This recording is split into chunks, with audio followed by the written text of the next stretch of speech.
अगर कोई ये सवाल करे कि कोरोना ने दुनिया भर में किस एक चीज को सबसे ज्यादा लोकप्रिय बनाया है, तो सीधा जवाब होगा डिजिटल दुनिया कोरोना से और मजबूत हुई है। इस डिजिटल तकनीक के सहारे कोरोना काल में वर्क फ्रॉम होम को बढ़ावा मिला, पढ़ाई लिखाई ऑनलाइन हो गई, पेमेंट के मोड तेजी से ऑनलाइन की तरफ बढ़ने लगे और तो और डॉक्टरों की प्रैक्टिस भी ऑनलाइन हो चली है। इसी डिजिटल दुनिया ने रियल एस्टेट को भी दोहरा फायदा पहुंचाया है। एक तो वर्क फ्रॉम होम करने वालों ने छोटे घरों की कैद से बाहर निकलने के लिए नए और बड़े घर तलाशने शुरू कर दिए हैं। साथ ही डिजिटल पहुंच के जरिए लॉकडाउन के दौरान घरों में फंसे लोगों को भी रियल एस्टेट ने प्रॉपर्टी निवेश के फायदों की लंबी फहरिस्त गिनाकर लुभाने में कामयाबी हासिल करने का दावा किया है। अगर हम रेजिडेंशियल की बात करें तो हमने एक बिल्कुल ही डिफरेंट ट्रेंड नोटिस किया है। लोग अपने अब घर से बाहर ज़्यादा ना जाने की चाह रखने की वजह से एक अपने घर को अपग्रेड करने की कोशिश कर रहे हैं और बड़े घर में जाने के कोशिश कर रहे हैं और लग्ज़ूरियस की तरफ थोड़ा-सा जाने की कोशिश कर रहे हैं। अभी तक जो घर एक सिर्फ़ बेसिक नेसेसिटी होती थी, आज क्लाइंट जो है उस घर को थोड़ा-सा अपग्रेड करना चाहते हैं कि उसको थोड़ा-सा और अच्छा बना सकें कि उनको बाहर जाने की ज़रूरत ना फ़ील हो ज़्यादा। इन दावों की सच्चाई की परख अभी बाकी है। फिलहाल तो देश के रेल मंत्री पीयूष गोयल ने लगातार रियायतों की मांग कर रहे रियल एस्टेट डेवलपर्स को दाम घटाने की सलाह दी है। इसके पहले केंद्रीय मंत्री नितिन गडकरी भी डेवलपर्स को नसीहत दे चुके हैं कि वो नो प्रॉफिट नो लॉस पर प्रॉपर्टी की बिक्री करें, लेकिन सबसे बेपरवाह रियल एस्टेट सेक्टर को यकीन है कि रियल एस्टेट की तमाम समस्याएं शॉर्ट टर्म के लिए हैं। ये जो इम्पैक्ट है कोविड का रियल एस्टेट पे, ये बहुत ही शॉर्ट टर्म है। लोगों को एक एहसास तो हो गया लॉकडाउन में या कोविड में कि अपना घर होना कितना अनिवार्य है, कितना जरूरी है।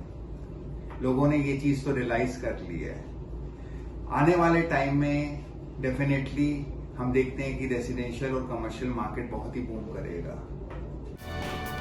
दरअसल लॉकडाउन में ऐसे हालात बने कि प्रॉपर्टी बाजार को नई तरह की वजह ही मिल गई हैं, जिनसे घरों की बिक्री बढ़ने की उम्मीद है।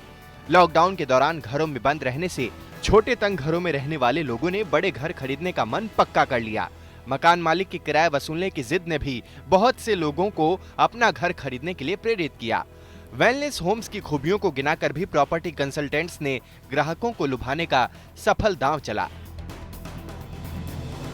एक बात जो रियल एस्टेट के फायदे में कोरोना के चलते गई, वो है निवेश के बाकी विकल्पों के मुकाबले रियल एस्टेट में लोगों का बढ़ता भरोसा।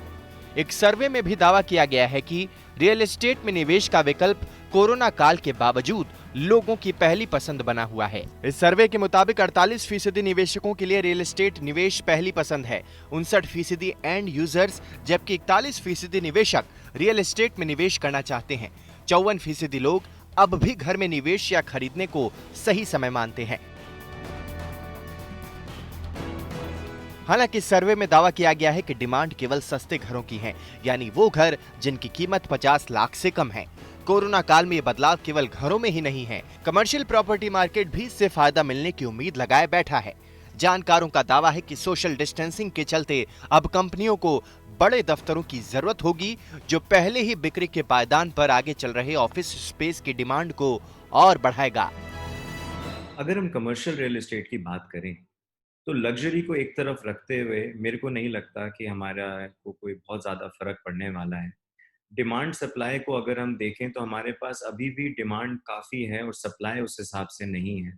शॉर्ट रन में डेफ़िनेटली क्योंकि हम सब घबराए हुए हैं, कहीं न कहीं हम एक रीशफ़लिंग का ट्रेंड ज़रूर नोटिस करेंगे, जहाँ लोग या तो अपने ऑफ़िसेज़ को थोड़ा-सा छोटा करने की एक चाह रखेंगे या एक कॉस्ट इफ़ेक्टिव, कॉस्ट फ्रेंडली जगह पे शिफ्ट करने की एक ट्रेंड हम ज़रूर नोटिस करेंगे। वैसे इस दावे में कितनी सच्चाई है, इसका पता आने वाले दिनों में ही चलेगा, क्योंकि वर्क फ्रॉम होम का चलन बढ़ने से ऐसा भी हो सकता है कि कंपनियों को कम स्पेस की जरूरत पड़े। ऐसे में कमर्शियल प्रॉपर्टीज की बिक्री को झटका लग सकता है। वैसे भी लोग बड़े घरों को वर्क फ्रॉम होम के चलते ही खरीदना चाहते हैं। अगर उन्हें ये विकल्प ना मिला होता तो फिर वो बड़ा घर खरीदने का फैसला भी त्याग सकते हैं।